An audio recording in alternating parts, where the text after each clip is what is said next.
सबसे पहले तो यही चीज हमारे सामने एक बहुत बड़ी जिम्मेवारी बन जाती है कि मैं छत्रपति का पुत्र हूं। उन्होंने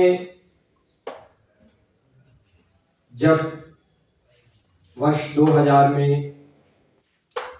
पूरा सच अखबार का प्रकाशन शुरू किया, 2 फरवरी 2000 की तारीख थी वो, और अपने पहले अंक की जब उन्होंने शुरुआत की तो उसमें उन्होंने एक शपथ ली। उसमें नई सदी के उपभोक्तावादी और व्यापारोन्मुख आग्रहों के बीच पूरा सच अखबार को शुरू करते समय हमें अनेक आर्थिक दबावों और उलझनों के बीच से होकर आगे बढ़ना है। और यह बात भी हम पक्के विश्वास के साथ कहना चाहेंगे कि व्यवस्था में सुधार, बदलाव, परिवर्तन और परिवर्धन हमारी सोच के केंद्र बिंदु में रहेगा। हमारे समाज को एक सुंदर और शालीन समाज बनाने के लिए हमारा साथ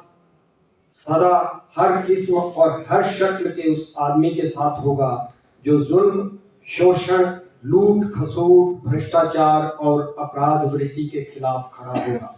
अज्ञान, अभाव और अन्याय के खिलाफ लड़ाई में पूरा सच आमजन की आवाज बनना पसंद करेगा।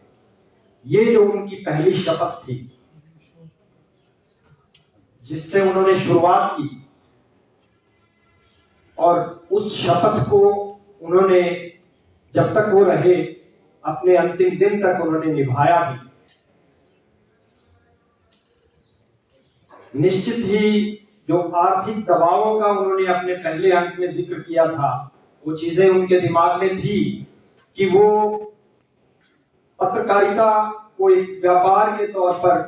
कभी नहीं देखते थे, और ना ही उन्होंने पूरा सच को अपने एक व्यापारिक केंद्र के तौर पर उन्होंने हावी होने दिया। उन्होंने उसे हमेशा एक पत्रकारिता, एक अच्छी पत्रकारिता के लिए एक पत्रकारिता का स्कूल भी बनाया उन्होंने। उसमें उन्होंने अपने बहुत सारे जो लोगों को उन्होंने पत्रकारिता से जोड़ा भी, उन्होंने उन्हें ज्ञान भी दिया। और यही जो पहली शपथ थी वो कहीं ना कहीं उनकी कुर्बानी का कारण भी बनी, क्योंकि एक जिस समाज के निर्माण की उन्होंने बात की थी और जिस अन्याय के खिलाफ, लूट खसूट के खिलाफ उन्होंने अपने पहले अंक के अंदर बात की, उसके खिलाफ खड़े होने की, और वही उनका एक जो जज्बा था, उनकी एक जो जिद थी, वो कहीं ना कहीं उन्हें यहां तक ले आई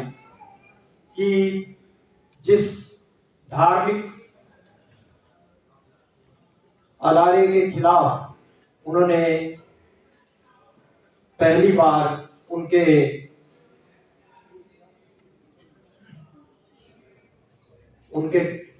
डेरा सच्चा सौदा के मुखिया गुरमीत राम रहीम के व्यभिचार के खिलाफ जब उन्होंने लिखा, तो उसके बाद जिस तरीके से जिस दौर में से वो गुजरे और लगातार कई तरह की दिक्कतों का सामना करने के बावजूद भी वो डटे रहे, और आखिरकार विरोधियों को ये लगा कि शायद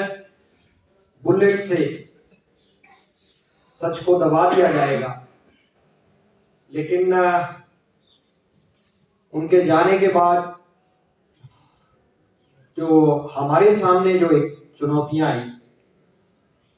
वो सबसे बड़ी चुनौती ये थी कि मैं पत्रकार छत्रपति का बेटा हूं,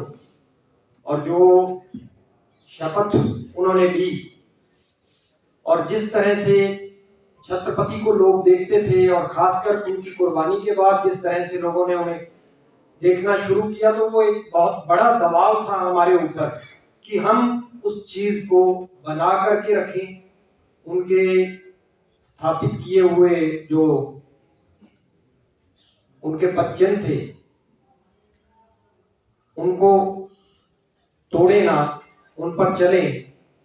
तो ये एक दबाव भी था और कहीं ना कहीं ये भी था कि जो उन्होंने एक जो कुर्बानी दी है उसको